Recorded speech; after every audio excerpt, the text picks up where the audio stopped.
Nemám klub fanoušků. Nejsem rocková hvězda. A i tu škrabošku z pici jsem tenkrát vyrobil poprvé. Jsem jenom grafik, který chtěl slavný rockový kapele udělat profi plakát. Hele, jméno kapely bych udělal větší. Ještě větší. A celý to šoupni doleva. Dej to doleva. No, Ještě to zvětš. no jasně, že větší. Mega větší. Celý dolů. Určitě větší. Je to dolů? No, prostě větší. Dolů.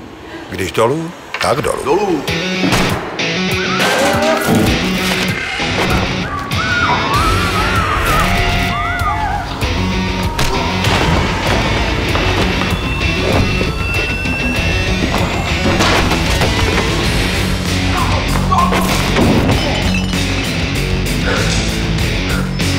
Ne, nejsem rocková hvězda, ale v tom, co dělám, hvězda jsem.